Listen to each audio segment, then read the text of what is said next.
Hello everyone. तो आज का लेक्चर स्टार्ट करना है। लेक्चर नंबर 10 है आई थिंक। ओके। तो लास्ट लेक्चर में कहाँ तक हो गया था? आई थिंक 7.13 क्वेश्चन तक सॉल्व हो गया था। ठीक है, अभी हम लोग क्या पढ़ रहे हैं? एनसीईआरटी का जो चैप्टर नंबर 7 का अनसॉल्व क्वेश्चन कर रहे हैं। तो अनसॉल्व में आज हमको करना है 7.14 से। ठीक है, ओके।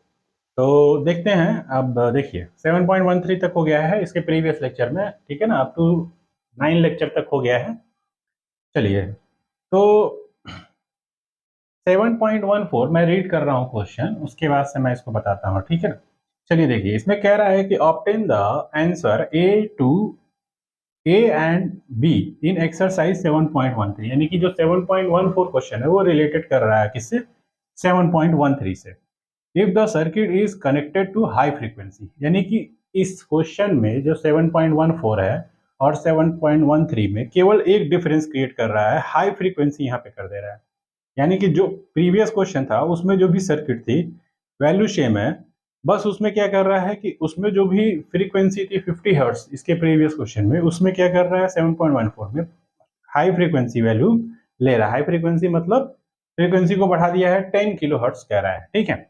तो ओके, हम सर्किट बना लेंगे प्रीवियस के हिसाब से। क्या क्या है उसमें? 50.5 हेनरी इंडक्टर है और रेजिस्टेंस है, ठीक है। और रेजिस्टेंस इसमें,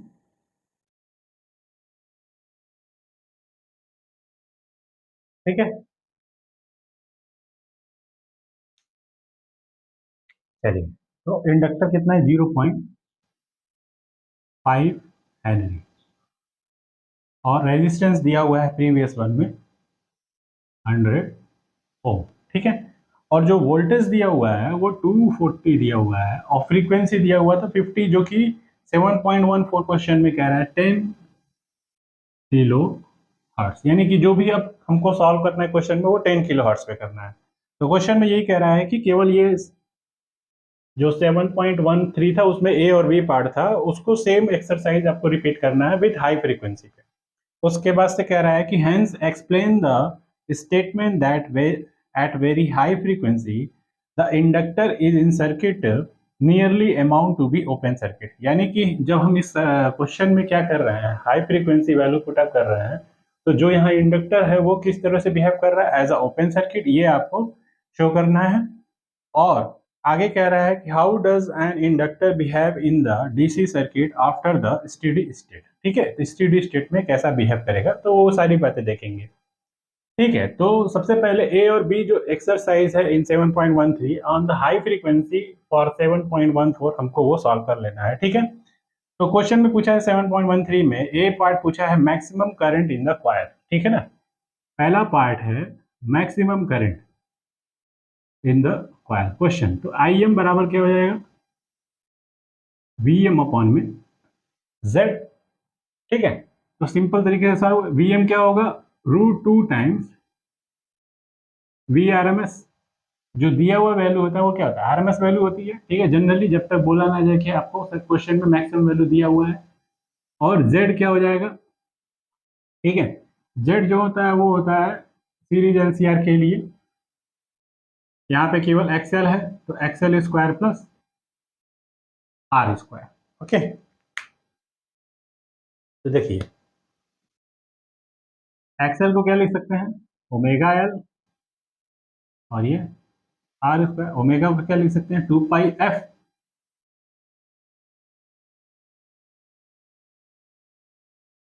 आर स्क्वायर, ठीक है। वैल्यू पुट कर देंगे।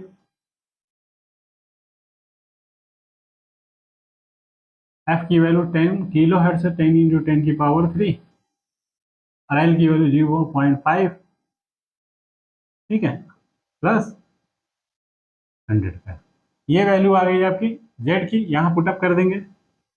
√2 times V R M S की वैल्यू 240 अपॉन में जेड, ये वाली वैल्यू इसमें इंसर्ट कर देंगे, ठीक है। तो ये आपका आई एम आ जाएगा, ठीक है। अब ये जो आई एम आएगा ना, वो क्या होगा, उसकी वैल्यू से डिसाइड होगा। जैसे मान लीजिए कि इसके प्रीवियस क्वेश्चन में जब सॉल्व किए थे ए पार्ट, तो वो फ्रीक्वेंसी वहाँ पे 50 हर्ट्ज थी। ठीक है, तो कुछ सॉल्व करने पे IM आया होगा। ठीक है, अब यहाँ सॉल्व नहीं करेंगे, टाइम लग जाएगा। ठीक है ना, इसको आप सॉल्व कर लेंगे, तो सॉल्व करके जो वैल्यू आएगी यहाँ पुट करके डिवाइड करके देखेंगे, तो ये जो वैल्यू आएगी वो क्या आएगी, लगभग मतलब बहुत कम वैल्यू आएगी। ठीक है ना, आई वैल्यू जो आएगी वो बहुत ही लो वैल्यू आएगी। ठीक है, क्वेश्चन में कह रहा है कि hence explain the statement that at very high frequency the inductor in the circuit nearly amount to be open circuit। ठीक है, ये आएगा समथिंग कुछ। ठीक है, वेरी लो वैल्यू। ठीक है, आप कैलकुलेट करोगे तो लो वैल्यू आएगी। ठीक है, तो कहने का मतलब ये है कि जब ये लो वैल्यू आएगी, ठीक है ना, समथिंग मिली माइक्रो टाइप से आएगा, तो जब बहुत जो आई की वैल्यू है बहुत ही मिनिमम हो जाएगी, यानी कि मिनिमम वैल्यू,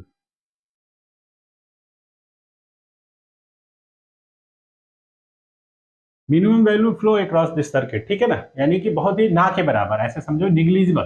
ठीक है, तो अगर कोई सर्किट से निग्लिजिबल करंट फ्लो होगा, ठीक है, तो क्या होगा, ये सर्किट कैसा बिहेव करेगा कि ये ऐसा ओपन सर्किट। ठीक है, क्या कह रहा है क्वेश्चन में कि inductor is in circuit nearly amount to be an open circuit. Open circuit का मतलब क्या हुआ, फॉर ओपन सर्किट आई की वैल्यू क्या होगी, लगभग जीरो। जब सर्किट ही ओपन रहेगा, क्लोज रहेगा, तब तो करंट मिलेगा, लेकिन अगर मान लो सर्किट ओपन हो जाए तो उसमें कोई करंट फ्लो होगा, नहीं फ्लो होगा। अगर करंट फ्लो नहीं होगा तो इससे हमको क्या कंक्लूजन निकालना है कि हम क्या करेंगे, एट हाई फ्रीक्वेंसी पे करंट को कैलकुलेट करेंगे। करंट कैलकुलेट करके हम ये दिखा देंगे एक्सप्रेशन में कि ये जो करंट वैल्यू है वो लगभग निग्लिजिबल है। ठीक है, यानी very less value of current which is showing that the circuit is behaves like a open circuit at high frequency। ठीक है, तो सर्किट में आपका इंडक्टर है तो inductor behaves like the open circuit. ये हो जाएगा आपका आंसर। ठीक है, अब उसी में बी पार्ट में क्या कह रहा है, समझ आ गया ये आपको बात। ठीक है, तो हम क्या करेंगे, कैलकुलेट कर लेंगे इस तरीके से, ए पार्ट एट हाई फ्रीक्वेंसी वो वैल्यू मिनिमम आएगी, तो वहां से शो कर लेंगे कि करंट वैल्यू जो है वो बहुत मिनिमम है, जिसकी वजह से उसको हम निग्लिजिबल कहेंगे। निग्लिजिबल वैल्यू ऑफ करंट कब होगा, जब क्या होगा, सर्किट ओपन सर्किट होगा, यानी कि कोई करंट ही लगभग नहीं फ्लो होगा। अब इसमें बी पार्ट में क्या कह रहा है, बी पार्ट में कहा था कि what is the time lag between the voltage and current. Time lag निकालना था, तो टाइम लैग क्या होता था, पाई अपॉन में ओमेगा। प्रीवियस लेक्चर में क्वेश्चन बताया था। ठीक है, तो सॉल्व किया था 7.13 में, आप उसको भी, मैं उसको रेफर कर रहा हूँ, आप देख सकते हैं उसको, नहीं तो फिर यहाँ से कि ये फॉर्मूला कैसे आया था। तो टाइम लैग आया था फाई अपॉन में ओमेगा, और ये फाई कैलकुलेट कर रहे थे कैसे, tan phi is equal to XL और एक्सी। अगर दोनों चीजें हैं तो एक्सएल माइनस एक्सी, अगर केवल एक्सएल मतलब इंडक्टर है तो एक्सएल, अगर केवल कैपेसिटर है तो क्या हो जाएगा, एक्सी। दोनों है तो क्या, एक्सएल माइनस यहाँ पे एक्सी अपॉन में आर। एक्सएल को क्या लिखेंगे, ओमेगा एल अपॉन में आर, टेन फाई। ठीक है, ओमेगा की वैल्यू आप यहाँ से 2 पाई एफ एल अपॉन में, यहाँ से आ जाएगा 10 पाई, यहाँ से फाई निकालेंगे क्या आ जाएगा, 10 इनवर्स। वैल्यू आप पुट कर लेना, जो भी वैल्यू आएगी वो डिग्री में आ जाएगी, ये वैल्यू आएगी। ठीक है ना, ये आ जाएगा इतना डिग्री, जो भी आएगा यहाँ पे कैलकुलेट करके उसको हमको क्या कर लेना है, रेडियन में कन्वर्ट कर लेना है। तो डिग्री को रेडियन में कन्वर्ट करने के लिए 180/पाई कर लेंगे, तो जो भी यहाँ पे वैल्यू आएगा समथिंग 180/पाई इंटू दिस वैल्यू। ठीक है, यहाँ कर लेंगे तो ये रेडियन में आ जाएगा। रेडियन में जैसे ही आएगा आपको क्या निकालना है, टी।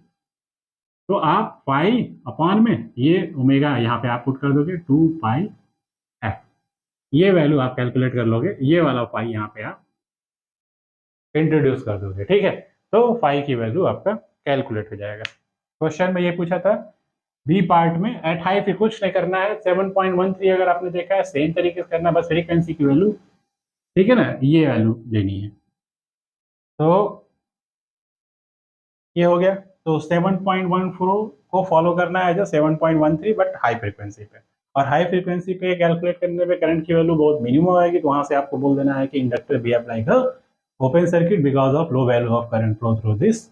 ओके, ओके, यही क्वेश्चन बताना था। और इसमें कुछ बोल रहा है लास्ट लाइन कि how does the inductor behave as a DC circuit after the steady state. Steady state का मतलब हो गया कि एट हाई, ठीक है ना, इनफाइनाइट वैल्यू ऑफ, एक होता है स्टेडी स्टेट और एक होता है आपका इनिशियली मतलब जीरो पे। एक हम बोलते हैं स्टेडी स्टेट का मतलब टी टेन टू इनफाइनाइट, और एक होता है टी बराबर जीरो पे। ठीक है, चलो देखो, तो आपसे कह रहा है क्वेश्चन में कि स्टेडी स्टेट ना, तो एट स्टेडी स्टेट,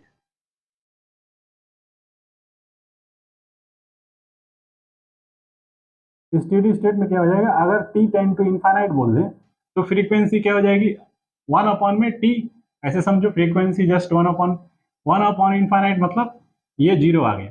तो एक्सएल बराबर क्या होता है, ओमेगा एल, इसको लिखेंगे टू पाई एफ एल। तो इसका मतलब एक्सएल की वैल्यू आएगी, अगर हम बोले स्टेडी स्टेट पे तो इससे हम क्या करते हैं, एफ की वैल्यू जीरो, यानी एक्सएल की वैल्यू जीरो। अब बताइए कि अगर एक्सएल मतलब हम क्या बोल रहे हैं, इंडक्टिव, ठीक है ना, इम्पिडेंस, इसको बोलेंगे इंडक्टिव इम्पिडेंस, कैपेसिटिव, ठीक है ना। तो ये जो वैल्यू आएगी इसके भी आप मतलब क्या होगा, जैसे रेजिस्टेंस जीरो होता है तो सर्किट मतलब रेजिस्टेंस जीरो हो गया तो क्या हो गया, यानी कि ये वैल्यू हमको जीरो मिल गई। जीरो मिल गई तो क्या होगा, ये शॉर्ट सर्किट हो गया कि नहीं हो गया। ठीक है, अगर हम कह रहे हैं कि इसकी वैल्यू जीरो हो जाए मतलब कुछ भी नहीं है तो इससे करें, ठीक है ना। इसको हम ये नहीं बोल रहे कि ये इनफाइनाइट, इनफाइनाइट का मतलब हो गया कि रेजिस्टेंस, ऐसे समझिए कि एक्सल मतलब ये भी रेजिस्टेंस को शो कर रहा है, आर रेजिस्टेंस, ठीक है ना, और एक्सी भी रेजिस्टेंस। तो अगर किसी चीज का रेजिस्टेंस जीरो होगा मतलब वो कैसा बिहेव करेगा, ओपन सर्किट की क्लोज सर्किट, ठीक है ना, शॉर्ट सर्किट।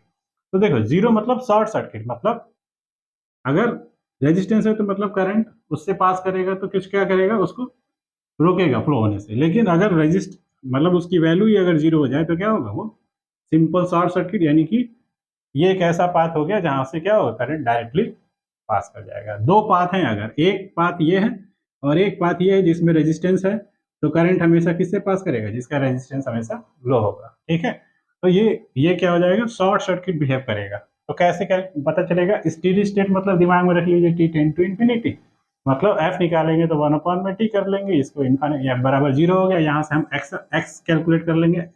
अगर हमारा इंडक्टर है तो एक्सएल कैलकुलेट कर लिया, तो एक्सएल बराबर टू पाई एफ एल, इससे निकाला था एक्सएल की वैल्यू, यानी कि स्टेडी स्टेट में क्या होगा, ठीक है ना, इम्पिडेंस अक्रॉस द इंडक्टर ये वैल्यू क्या आ जाएगी, जीरो, और ये जीरो आ जाएगी तो क्या होगा, ये बिहेव करेगा किस तरीके से, शॉर्ट सर्किट की तरह, यानी कि एक शॉर्ट सर्किट पार्ट बन जाएगा, आराम से करंट फ्लो होगा। ठीक है, इसी का आपका रिवर्स आप कर सकते हो, कैपेसिटिव सर्किट रहेगा तो क्या हो जाएगा, बस एकदम स्टेडी स्टेट आपको इस तरह से समझ में आना चाहिए, एक याद करो केवल, एक मतलब समझो केवल। इसी तरीके से कैपेसिटेंस के केस में क्या होगा, जस्ट उल्टा, क्योंकि यहाँ फॉर्मूला क्या हो जाएगा, एक्सी बराबर one upon omega C, one upon omega C में वन अपॉन एफ नीचे चला जाएगा तो वहां पे क्या आ जाएगा, इसका क्या करो, एक्सी जो आ जाएगा इन्फानाइट आ जाएगा। एक्सी इन्फानाइट मतलब रेजिस्टेंस इन्फानाइट, इन्फानाइट रेजिस्टेंस मतलब कैसा, ओपन सर्किट। क्यों, क्योंकि अगर वैल्यू ऑफ रेजिस्टेंस बहुत ज्यादा हो जाएगी तो कोई करंट उसके खिलाफ नहीं फ्लो होगा, नहीं फ्लो होगा तो सर्किट कैसा बिहेव करेगा, ओपन सर्किट। ओपन सर्किट में कहाँ करंट फ्लो होता है। ठीक है, ये आपका जो 7.14 क्वेश्चन था, ए और बी पार्ट, ठीक है ना, ऑन द बेसिस ऑफ 7.13, बस चेंज क्या करना था, फ्रीक्वेंसी। ठीक है, उसके बेसिस से मैंने आपको इसमें सारा चीज बता दिया। अब 7.15 करते हैं। ठीक है, आसान था ये, ठीक है ना। अब 7.15 देख लेते हैं, अगर ये भी ये भी शायद इसी पे मैच है, देखते हैं। 7.15 में कह रहा है कि एक 100 माइक्रोफैरेड का कैपेसिटर है, उसको कनेक्ट किया गया है 40 ओम रेजिस्टेंस से।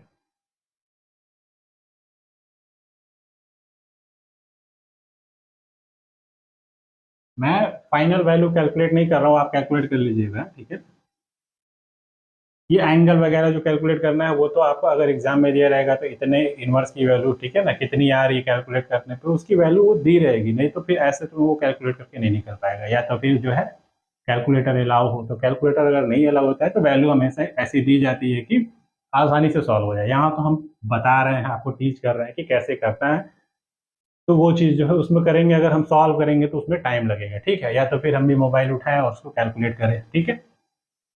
तो वो चीज़ सही नहीं है। यहाँ पे मैं बस आपको तरीका बता रहा हूँ कि कैसे क्वेश्चन को सॉल्व करना है, वैल्यू पुट करनी है और वो सॉल्व हो जाएगा, ठीक है ना। एग्जाम में जब भी कंपटीशन क्वेश्चन आते हैं तो हमेशा ऐसे आते हैं कि वैल्यू थोड़ी सी ऐसी दी रहती है कि वो आसानी से सॉल्व हो जाए, ठीक है। अदरवाइज नहीं दी रहेगी तो वैल्यू वहाँ पे दी रहेगी कि इनवर्स में इतना गुणे इतना का वैल्यू कितना डिग्री होता है, या रेडियन में डायरेक्ट दे दिया रहेगा।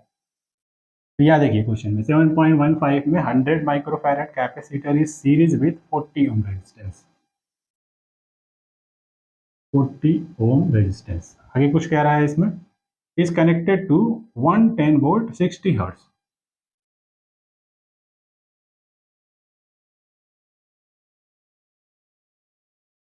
110 वोल्ट 60 हर्ट्ज, ठीक है। उसके बाद से कह रहा है what is the maximum current in the circuit. चलिए, ए पार्ट है, आई मैक्स पूछा है, तो आई मैक्स तो सिंपल कैसे निकलेगा, वी मैक्स अपॉन में जेड। जेड निकालना है तो को केवल यहाँ पे अगर कैपेसिटर और रेजिस्टेंस है तो एक्सी का square plus R square. XC को क्या लिखेंगे, 1 अपॉन में 2 pi F C R square. Value put कर दो, 1/2 3.14, आई की वैल्यू, एफ की वैल्यू 60 हर्ट्ज और सी की वैल्यू 100 माइक्रोफैरेड 10⁻⁻⁶, ठीक है। और ये होल स्क्वायर प्लस आर की वैल्यू 40 का स्क्वायर। तो ये वैल्यू जो सॉल्व हो जाएगी तो आई एम, वी एम निकालना है, वी एम को क्या होगा, √2 times V R M S upon में जेड। ऐसा क्यों कर रहे हैं, क्योंकि जो गिवन वैल्यू है वो क्या है, आर एम एस वैल्यू है, ठीक है, ऑलवेज। ये 110 हो जाएगा अपॉन में ये जेड की वैल्यू यहाँ पे आप पुट कर देंगे यहाँ पे, ठीक है। पुट कर दिया, अब जो भी आएगा वो आई एम आ जाएगा आपका, ये आपका सॉल्व हो जाएगा। तो उसके बाद से कह रहा है क्वेश्चन में बी पार्ट में, बी पार्ट में बोला है टाइम लैग बताना है। चलिए, यानी कि ये बिल्कुल प्रीवियस वाला क्वेश्चन ही हो गया। बी पार्ट में क्या कह रहा है, टाइम लैग बताना है। क्या हो जाएगा, पाई अपॉन में ओमेगा, ठीक है, पाई अपॉन में ओमेगा तो टी। अच्छा चलिए, पाई कैसे निकलेगा, वही सेम तरीका, 10 पाई इज इक्वल टू क्या लिखेंगे, एक्स सी अपॉन में, ठीक है ना, आर, क्योंकि यहाँ पे क्या कैपेसिटी सर्किट है तो क्या हो जाएगा 1 अपॉन में ओमेगा सी, एक्स सी की जगह पे, और ये आर पहले से है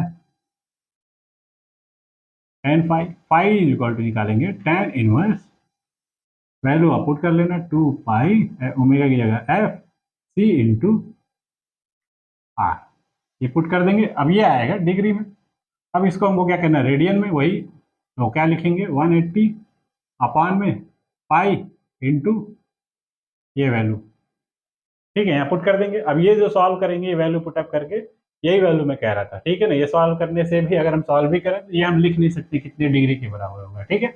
ये वैल्यू गिवन होती है, आप सॉल्व कर लोगे, फिर ये वैल्यू यहाँ पे पुटअप करोगे, जो भी आएगा डिग्री में वो यहाँ से मल्टीप्लाई करके 180/पाई से, ये प्रोसेस आपको जानना है, ठीक है। तो ये क्या आ जाएगा, रेडियन में आ जाएगा। रेडियन में क्यों कर रहे हैं, क्योंकि हम सिस्टम को एम्पियर सिस्टम में कैलकुलेट कर रहे हैं, ठीक है ना। डिग्री को आप, ठीक है ना, नहीं लोगे, डिग्री में आप नहीं लोगे, ठीक है ना। डेटा को आप क्या करोगे, रेडियन में हमेशा कैलकुलेट करोगे, ठीक है। अगर रेशियो फॉर्म में कहीं कोई चीजें रहती हैं तो वहां पे डिग्री डिग्री का चल जाएगा, लेकिन जैसे ये वैल्यू डायरेक्ट यहाँ पुट कर रहे हैं तो ये तो रेडियन में करना पड़ेगा। रेडियन में कर दिया, अब ये वैल्यू जब फाई आ गया तो यहाँ से हमको क्या निकालना है, टाइम लैग, तो फाई अपॉन में ओमेगा, पाई की वैल्यू आपको ये पता ही है, ठीक है। ये वैल्यू आप डाल देना यहाँ पे, ठीक है, पाई और ओमेगा की जगह पे 2 पाई एफ, सॉल्व हो जाएगा ये, ठीक है। तो यहाँ से यानी कि एज इट इज जो प्रीवियस क्वेश्चन था 7.13, उसी तरीके से ये भी था, बस उसमें क्या था, इंडक्टर था और इसमें क्या है, कैपेसिटर है, ठीक है। तो ये तो क्वेश्चन 7.15 जो है वो ए और बी एज इट इज 7.13 के जैसा ही था और कुछ नहीं था। ठीक है, अब देखिए जो 7.16 है ना, वो क्या कर रहा है, वो कह रहा है कि सेम क्वेश्चन, मतलब यही फिगर है, मतलब आपको 7.16 कह रहा है कि आप 7.15 को देखो। ठीक है, यानी कि ये क्या कर रहा है, एज इट सेम क्वेश्चन बना रहा है। तो अब हम इसको करेंगे नहीं, क्योंकि हम 7.14 जो किए थे जैसे वैसे ही इसको भी करना है। ठीक है ना, थोड़ा सा मैं इसमें बता दूंगा। देखिए इसमें क्या कह रहा है, 7.16 में कह रहा है 7.15 को आप फॉलो करो, जिसमें ए और बी पार्ट अभी मैंने कराया। ए और बी पार्ट में कह रहा है कि इसमें भी वही काम कर रहा है कि जो 60 हर्ट्ज है ना, फिर अब की बार क्या करो, इसको भी फ्रीक्वेंसी को हाई कर दो। ठीक है, कितना कर दो, 12 kHz कर दिया। अब क्वेश्चन में यही कह रहा है, सेम क्वेश्चन सेम 0.14 में कह रहा था जैसे, यहाँ कह रहा है कि हेंस एक्सप्लेन द, जब फ्रीक्वेंसी बढ़ा दिए, explain the statement that the capacitor, ठीक है ना, is a conductor at very high frequency, compare this behaviour with the, ठीक है ना। तो देखो, अगर कंडक्टर बिहेव कर रहा है मतलब कुछ ना कुछ वैल्यू ऑफ करंट फ्लो होगी, वहां पे आप कैलकुलेट किए थे एट हाई फ्रीक्वेंसी पे, तो value of current very low आएगी। ठीक है ना, लो आना ही है, लो अगर आएगा मतलब निग्लिजिबल हम उसको बोलेंगे, तभी तो हम ये कहेंगे कि inductor behaves like the open circuit. तो जब कैलकुलेट करोगे, एक्चुअली डेटा ऐसा था कि हमने उसको कैलकुलेट नहीं किया, बट हमको ये पता है कि आफ्टर कैलकुलेशन इफ इंडक्टर यहाँ होता है तो वहां पे क्या होता है, एट हाई फ्रिक्वेंसी पे वो वैल्यू भी बहुत कम आती है, maximum value of current flow across this circuit, वो वैल्यू बहुत कम आती है। इससे हम ये कंक्लूजन निकाल लेते हैं कि जो वैल्यू ऑफ करंट मिनिमम होने के कारण, ठीक है ना, मिनिमम या ना के बराबर हो, तो उसको हम क्या कहेंगे, ओपन सर्किट है। अगर वैल्यू ऑफ करंट थोड़ी सी मतलब एक, ठीक है ना, स्टैंडर्ड वैल्यू ऑफ करंट आ रही है, ठीक है ना, तो हम क्या बोलेंगे कि circuit behaves like the conductor. ठीक है, तो यहाँ पे आपका क्वेश्चन में यही बोला है कि compare, explain the statement that the capacitor is a conductor at very high frequency. तो आप कुछ नहीं करोगे इस क्वेश्चन में, जैसे आप आई एम कैलकुलेट किए थे, जेड आप निकाल लेना। ठीक है ना, आई एम कैलकुलेट करोगे, आई एम की वैल्यू जो आएगी वो समथिंग स्टैंडर्ड या कुछ हाई वैल्यू आएगी। ठीक है ना, कुछ मिनिमम नहीं आएगी। ठीक है ना, यहाँ पे आप बोल सकते हो बहुत हाई भी नहीं, लेकिन एक निग्लिजिबल वैल्यू तो नहीं आएगी। ठीक है ना, तो यानी कि स्टैंडर्ड लिख दो, स्टैंडर्ड वैल्यू कुछ आएगी। ठीक है ना, जैसे फॉलो किया था प्रीवियस क्वेश्चन 7.1, वैसे ही आप फॉलो कर लो। वी एम आपको पता ही है, √2 टाइम्स वी एम क्या होगा, √2 times V R M S, मतलब 110। ये वैल्यू आप यहाँ पुटअप कर दोगे। जेड क्या होगा, वही एक्स सी, ठीक है ना, प्लस एक्स सी क्या हो जाएगा, 1/2 पाई एफ सी का होल स्क्वायर, और ये आर स्क्वायर 40 का स्क्वायर। ये वैल्यू और ये वैल्यू चुन करके आप आई एम निकाल लेना। एफ की वैल्यू हाई फ्रीक्वेंसी मतलब 12 किलो है, 12 × 10⁻³ पुटअप करके जो भी वैल्यू आएगी, कुछ स्टैंडर्ड वैल्यू आएगी, तो वी से दैट कैपेसिटर, ठीक है ना, आप ये लिखोगे स्टेटमेंट कि आई एम वैल्यू समथिंग क्या है, निग्लिजिबल नहीं है, यहाँ पे कुछ वैल्यू आएगी आपकी। ठीक है ना, so we say that the capacitor, ठीक है ना, on the basis of this I M, ठीक है ना, we see after calculation you write that we see here the IM have some standard value which exist across the circuit. ठीक है ना, it means we say that the capacitor behave like a, ठीक है ना, like a conductor, ठीक है, ठीक है ना, at high frequency। ठीक है, यही बोला है, मतलब करंट की वैल्यू से आप डिसाइड कर लोगे कि कैसा बिहेवियर है। ठीक है, करंट अगर निग्लिजिबल है तो ओपन सर्किट की तरह ट्रीट कर रहा है। ठीक है ना, और अगर करंट आपका कुछ स्टैंडर्ड वैल्यू आ रहा है तो फिर ये कैसा है, शॉर्ट सर्किट जैसा, मतलब शॉर्ट सर्किट नहीं, मतलब समथिंग कंडक्टिव बिहेवियर है इसका।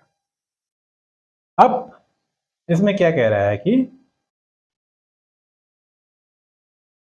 अब देखो शॉर्ट सर्किट और ओपन सर्किट तो मैंने आपको, ओपन सर्किट का मतलब हाई रेजिस्टेंस और शॉर्ट सर्किट मतलब लो रेजिस्टेंस। बात समझ में आया? तो अब इसमें क्वेश्चन में कह रहा है compare this behaviour with the capacitor DC circuit after the steady state. तो देखो एट स्टेडी स्टेट क्या होगा। अब देखो स्टेडी स्टेट मतलब टी टेन टू इन्फाइनाइट, तो एफ निकालोगे तो क्या हो जाएगा, वन अपॉन में टी, वन अपॉन में इन्फाइनाइट, वन अपॉन इन्फाइनाइट मतलब जीरो। हेंस एक्स सी क्या होगा, वन अपॉन में टू पाई एफ सी। तो देखो वन अपॉन एफ, एफ की वैल्यू जीरो आ गई, यहाँ जीरो रखोगे तो क्या होगा, जीरो से किसी चीज में डिवाइड करोगे, जीरो से डिवाइड करना है किसी चीज में यानी कोई संख्या में, तो क्या आ जाएगा, ये इन्फाइनाइट आ जाएगा। क्लियर है ना मेरी बात? एफ जो है वो जीरो आया तो इन्फाइनाइट, अगर एक्स सी की वैल्यू इन्फाइनाइट आ गई मतलब रेजिस्टेंस अक्रॉस दिस कैपेसिटर जो है वो बिहेव लगे एट अ स्टेडी स्टेट, वो क्या आ रहा है, इन्फाइनाइट। मतलब ये कैसा बिहेव करेगा, ओपन सर्किट। अगर ये रेजिस्टेंस इन्फाइनाइट हो जाए तो इसके अक्रॉस कोई करंट फ्लो होगा, नहीं होगा। तो इंडक्टर कैसा कर रहा था, शॉर्ट सर्किट, और कैपेसिटर कैसा करेगा स्टेडी स्टेट में, ठीक है ना, ओपन सर्किट। हेंस तो यहाँ लिखेंगे, so we say X C is equal to infinite at steady state means, ठीक है ना, कैपेसिटर बिहेव लाइक, ठीक है, ओपन सर्किट, ठीक है ना, at steady state at T tending to infinite, at steady state, infinite मतलब स्टेडी स्टेट।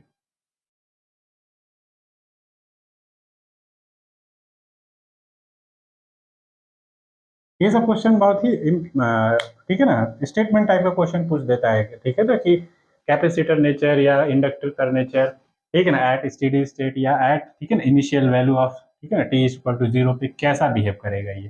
ठीक है, तो आपको स्टेडी स्टेट का पक्का पता है तो जस्ट उसका रिवर्स कर लोगे टी बराबर जीरो पे। ठीक है, याद नहीं करो, याद करोगे तो फिर भूलेगा,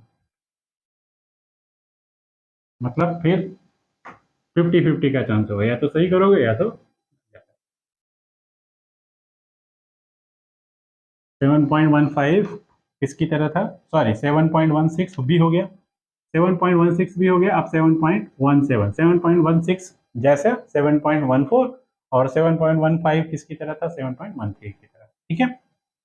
तो चारों क्वेश्चन एक दूसरे से रिलेटेड था, बस क्या था, एक लो फ्रीक्वेंसी था और एक हाई फ्रीक्वेंसी पे था, एक इंडक्टर के लिए था, एक कैपेसिटर के लिए था।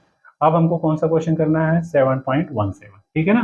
तो 7.17 में देखिए क्या कह रहा है, keeping the source frequency equal to the resonating frequency, ठीक है ना, यानी कि आपको क्या करना है, सोर्स फ्रीक्वेंसी मतलब जो आप इनपुट पे लगा रहे हो, वो कह रहा है कि वो frequency as a resonant frequency रखनी है of the series LCR circuit. Series LCR circuit में जो रिजोनेंट फ्रीक्वेंसी होगी उसको हमको सोर्स फ्रीक्वेंसी बनाना है फॉर, किसके लिए, if the three element LCR arrange in the parallel, ठीक है।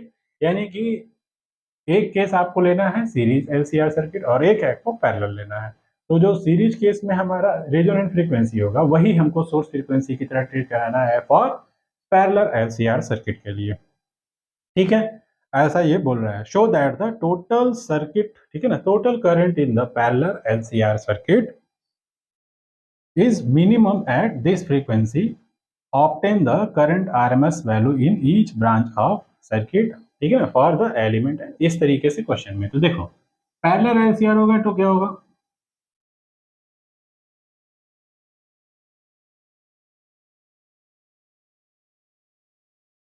ठीक है ना, ये आर हो गया, ये सी हो गया, ये एल हो गया,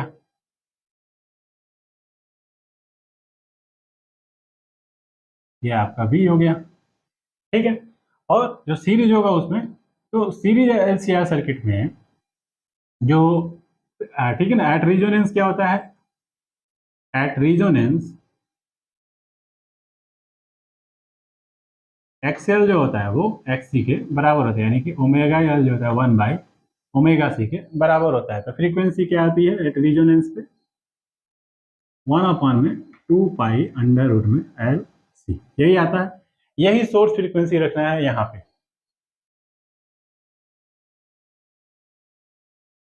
ठीक है। तो देखो, अब इस केस में क्या होता है, जेड की वैल्यू 1 में Z square is equal to होता है, या 1 में जेड इज इक्वल टू होता है यहाँ पे फॉर्मूला 1 में आर स्क्वायर प्लस, ठीक है ना, एक्स एल माइनस एक्स ई का होल स्क्वायर।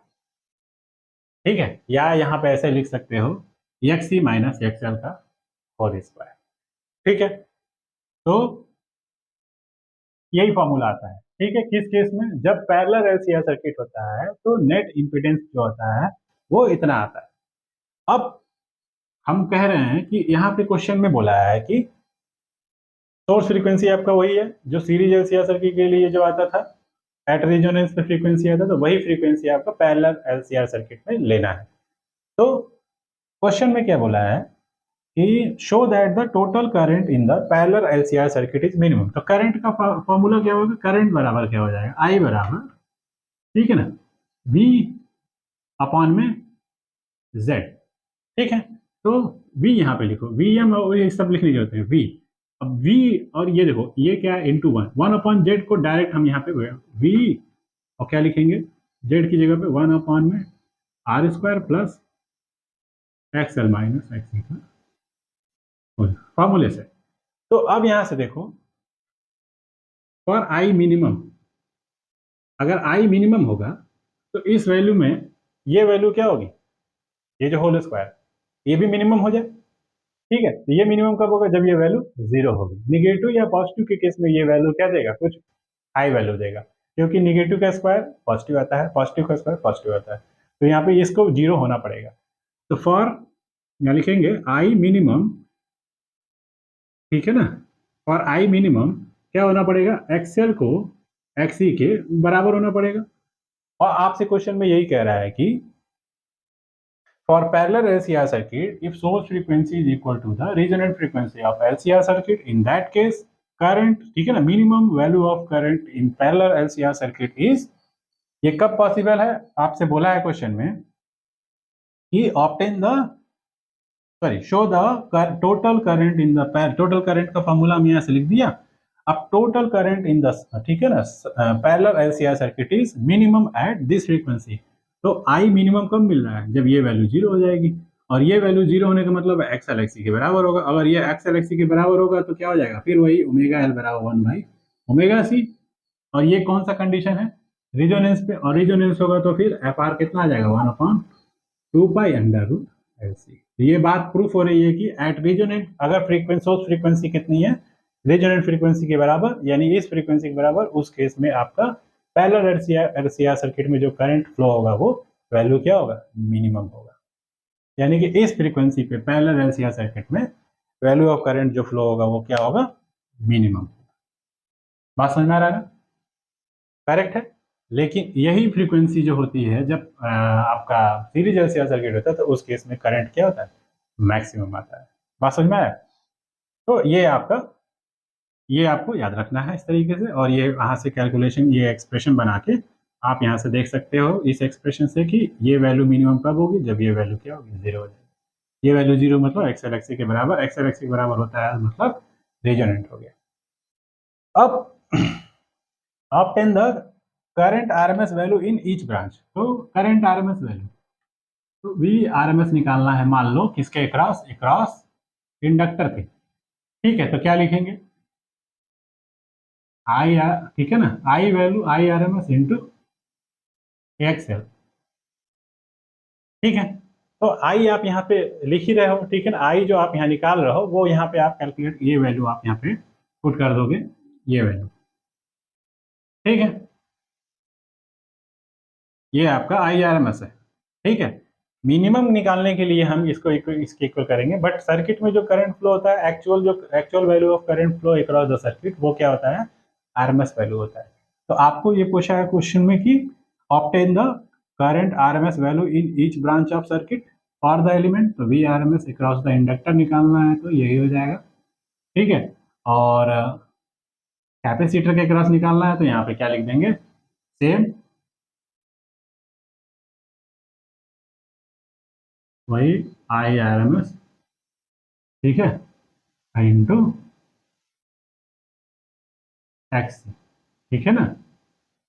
ठीक, एक्सेल यही कर देंगे, हो जाएगा काम खत्म। ठीक है, अब क्वेश्चन में क्या बोला है, इतना ही पूछा है। ठीक है, तो ये आपका सिंपल सिंपल है। आप यहाँ पे कोई डेटा नहीं दिया हुआ है, कैसे निकाला जाता है ये आप, वैल्यू दिया होता है तो यहाँ पुटअप कर लो, कैलकुलेट कर लो, वहां पे सॉल्व कर लेंगे। ठीक है ना, चलिए। तो ये क्वेश्चन भी हो गया 7.17 में, डेटा नहीं दिया था, बस कैसे करना है ये प्रोसेस यहाँ पे पता चला। डेटा मतलब कि वैल्यू जो है स्पेसिफाई नहीं किया है, कैपेसिटर का कितना है, इंडक्टर का कितना है, उस हिसाब से मैं बोल रहा हूँ। 7.18 क्या कह रहा है क्वेश्चन में, a circuit containing 80 milli henry inductor, ठीक है ना, and the 60 microfarad capacitor in series in connected to 280। चलिए, क्या क्या है, कैपेसिटर है और इंडक्टर है।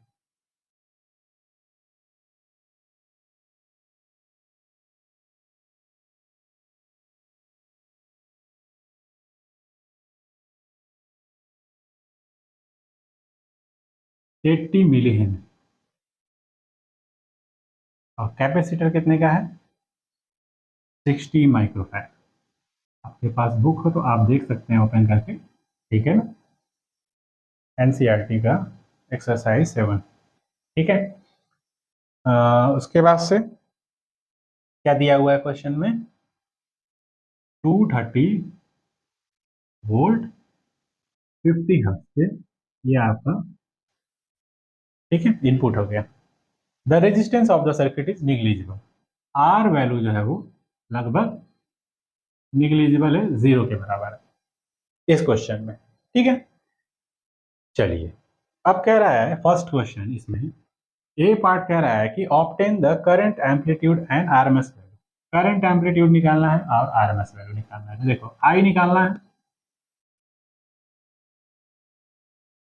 चलिए, तो सबसे पहले आई निकालने के लिए क्या करना पड़ेगा, वी अपॉन में जेड करना पड़ेगा। तो देखो, अगर हम वी को 230 लेके करेंगे तो जो आएगा वैल्यू वो आरएमएस वैल्यू आएगा, लेकिन अगर हम वी को हम मैक्सिमम वैल्यू लेके करेंगे तो हमारा मैक्सिमम वैल्यू ऑफ करंट आएगा।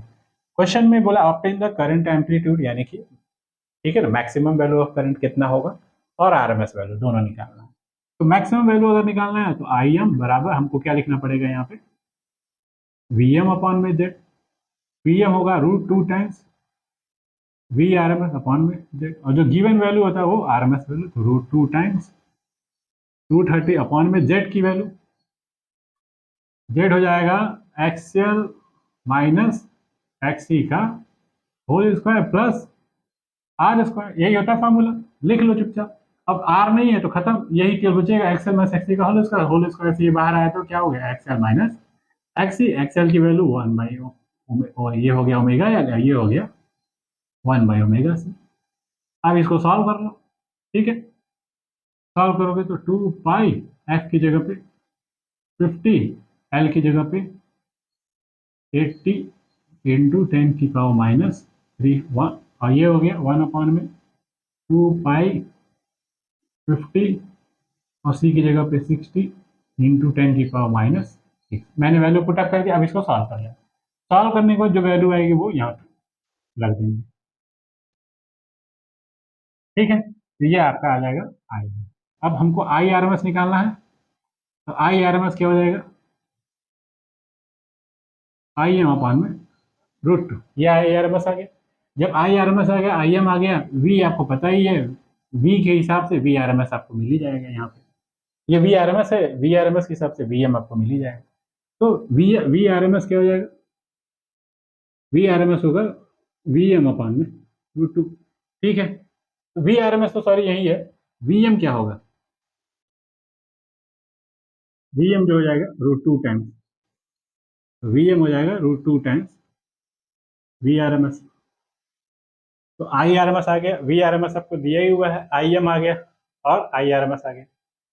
आप क्वेश्चन में क्या बोला है, ये हो गया आपका ए पार्ट। अब बी पार्ट देखते हैं,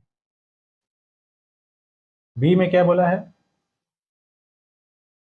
बी में बोला है obtain the RMS value of potential drop across each element. तो देखिए ये एलिमेंट है और ये एलिमेंट है, तो वीसी निकालेंगे तो क्या लिखेंगे, आई आरएमएस, ठीक है ना, यानी कि आई इंटू एक्सी। तो जो अभी इसके प्रीवियस ए पार्ट में आई आरएमएस निकाला तो वो यहाँ पे रख लेना, और आई एक्सी की जगह पे क्या रख दोगे, आई आरएमएस वैल्यू निकाला था एक्सी की जगह 1/ओमेगा सी, ये आपका आ गया वीसी, ठीक है ना। और इसी तरीके से वी एल निकालोगे तो आई आरएमएस इंटू 1 में सॉरी इंटू एक्सएल, और एक्सएल की जगह पे ओमेगा आई, ये आपका आ गया। वैल्यू यहाँ पे पुट कर देना है सीधे सीधे, जो वैल्यू दे रखा है एल की वैल्यू भी दे रखा है, ओमेगा और 2 पाई एफ लिख देंगे। तो potential drop across each element, ठीक है ना। इसके बाद से क्वेश्चन में सी पार्ट कह रहा है what is the average power transfer to the inductor. तो पावर क्या होता है, एवरेज पावर, ठीक है ना, ये होता है, देखो वी एम आर, ऐसे लिख सकते हो V R M S I R M S into cos pi, ठीक है। V R M S I R M S तो आपको पहले वाले पार्ट में मिल गया, ठीक है। अब बात आता है फाई का, तो फाई निकालना है तो क्या लिखेंगे, tan inverse XL minus XC upon में आर, यही फॉर्मूला होता है। अब देखो tan inverse XL minus XC कुछ भी हो, आर क्या है, जीरो है, एक्सएल माइनस एक्सी अपॉन में जीरो। अब जीरो से किसी भी चीज में भाग दोगे तो यहाँ पे इनफाइनाइट आ जाएगा, तो टेन इनवर्स यहाँ पे इनफाइनाइट, इनफाइनाइट किसके लिए होता है, ten pi by, ten pi by to जो होता है इनफाइनाइट, तो फाई की वैल्यू कितनी आ जाएगी, ये इनवर्स ये खत्म, तो क्या हो जाएगा पाई बाई, या फाई क्या हो गया, फाई क्या है, फेज डिफरेंस बिटवीन करंट है वोल्टेज। तो जब फाई आपका, ठीक है ना, फेज डिफरेंस बिटवीन करंट है वोल्टेज, ठीक है ना, across the inductor and across the capacitor, what is the phase gap, ठीक है ना। तो ये आ गया पाई बाई टू, जब पाई बाई टू आएगा यहाँ वैल्यू आप पुट अप करोगे तो पी एवरेज आ जाएगा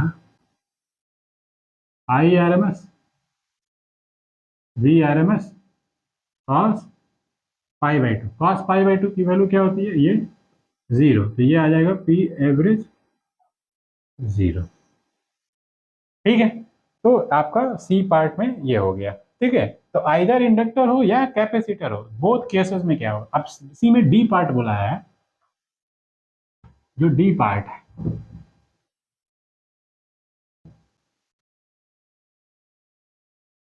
देखिए डी पार्ट में बोला है कि what is the average power transfer to the capacitor.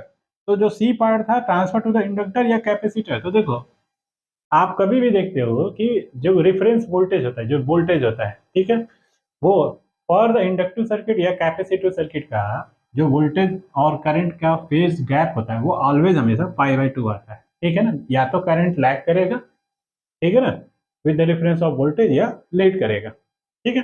तो फेज हमको गैप देखना है बिटवीन करंट एंड वोल्टेज, वो ऑलवेज आपका 10 है, ठीक है ना। इसी से आप निकालोगे 10 फाइव इसी तरीके से कैलकुलेट करके। तो फोर्थ पार्ट के लिए भी सेम तरीके से कैलकुलेट करेंगे और वैल्यू आ जाएगी आपका पाई बाई टू आ जाएगा फेज गैप, और वही आप लिख दोगे, लिखोगे कि फॉर इंडक्टिव या आइदर कैपेसिटिव सर्किट, ठीक है ना, पावर ट्रांसफर जो होता है वो, sorry average power transfer value क्या होती है, वो जीरो।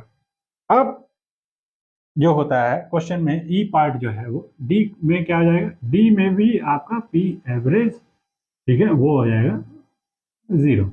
अब ई पार्ट जो बोला है उसमें बोला है कि what is the total average power absorb by the circuit average, ठीक है, implies average over the one cycle, ठीक है। तो टोटल जो एवरेज होगा, टोटल, ठीक है, पी एवरेज टोटल, वो भी क्या होगा, जीरो ही होगा। What is the total average power absorb by the circuit, ठीक है। तो देखो अगर पावर एब्जॉर्ब की बात होती, अगर इसमें हम रेजिस्टेंस होता तो समथिंग कुछ पावर एब्जॉर्ब होता, बट अगर पावर एब्जॉर्ब की बात करेंगे तो टोटल पावर एब्जॉर्ब, ठीक है ना, across this circuit where the resistance value is negligible is equal to zero because of power absorb के लिए रिस्पॉन्सिबल फैक्टर कौन है, ये है, ठीक है। यहाँ तो पावर स्टोर होता है, ठीक है ना, store in the form of charge or here store in the form of magnetic field. ठीक है, तो इस तरीके से तो आपको पावर यहाँ पे बोला है कि टोटल पावर, ठीक है, absorb by the circuit average. तो इन ब्रैकेट लिखा है average implies average over one cycle, तो वो छोड़ दीजिए। आपसे क्वेश्चन जो पूछा है लिखा है total average power absorb by the circuit, आप लिखोगे यहाँ पे 0। ठीक है, इस तरीके से कैलकुलेट करके दिखा भी सकते हो। यहाँ पे लिख सकते हो individually P L plus P C, यानी कि अक्रॉस दिस और अक्रॉस। यहाँ पे भी total power transfer through this and this 0 0, तो 0 + 0 0 हो गया। ठीक है, ये हो गया। अगर रेजिस्टेंस होगा तो फिर आई स्क्वायर आर, जो आई वैल्यू करंट होगी वो I R M S square into R, ये वैल्यू जो होगी वो टोटल एब्जॉर्ब पावर के हिसाब से निकलेगी। अगर नहीं है रेजिस्टेंस, निग्लिजिबल है, तो value of power absorb across the circuit is 0। ठीक है, अब इसके बाद से आता है 7.19, इसको हम नेक्स्ट लेक्चर में देखेंगे। Okay, thank you.